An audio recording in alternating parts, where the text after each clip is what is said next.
Monday through Friday from 11 a.m. to 3 p.m. Central.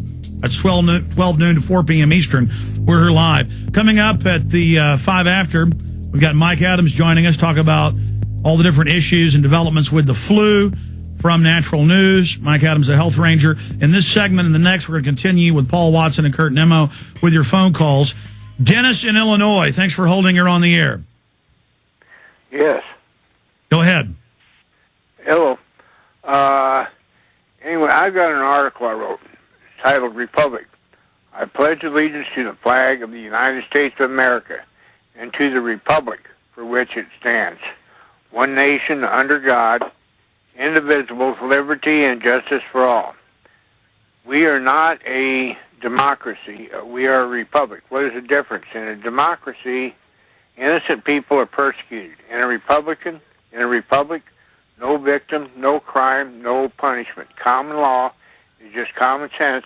It has its roots in the Ten Commandments. The original common law was created admiralty state. Dennis, that poem you wrote sounds an awful lot like the Pledge of Allegiance. Yes, a democracy, if 51% say kill the other 49, it happens.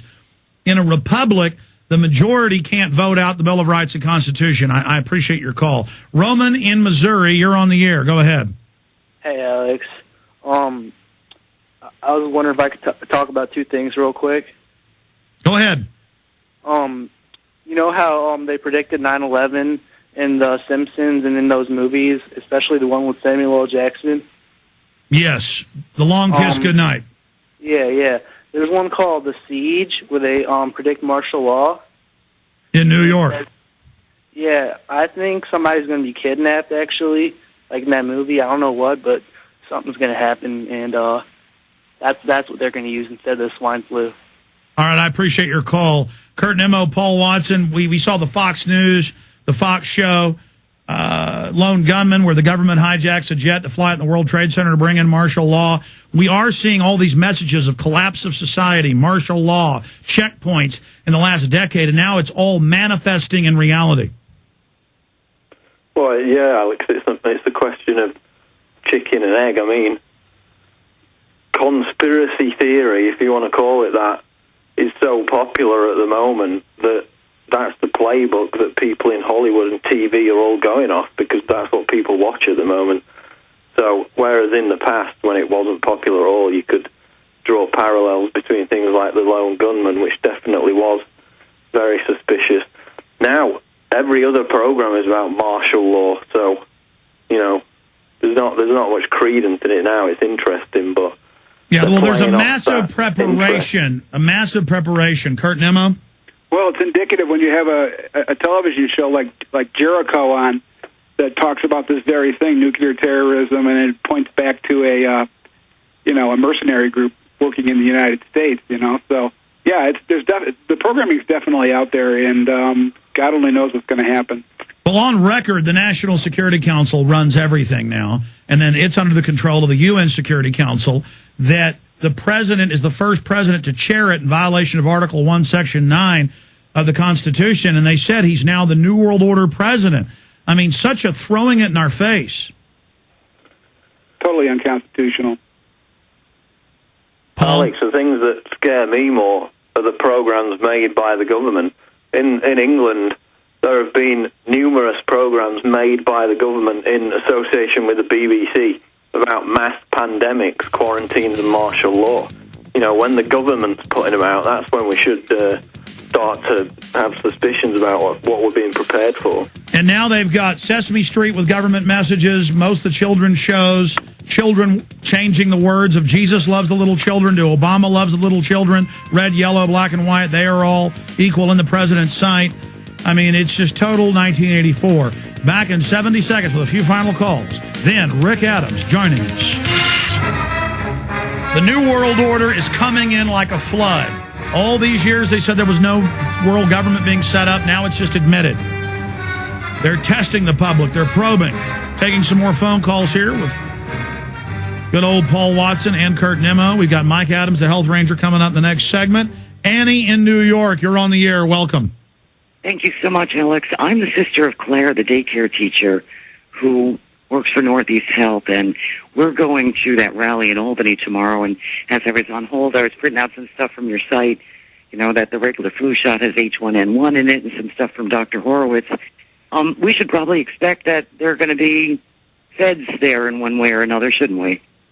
Yeah, you're evil Americans. You're not allowed to go out and say we don't want to take the forced flu shot that Obama says isn't forced, though they are forcing it on healthcare workers. Again, that's un-American to go out and have free speech. How dare you? It's ridiculous. My sister is being ostracized by her boss because, you know, she's been taken out of her regular classrooms and given other duties like she's some kind of pariah. I just feel so sorry for her. Alex, I mean, they're going to take down the web eventually.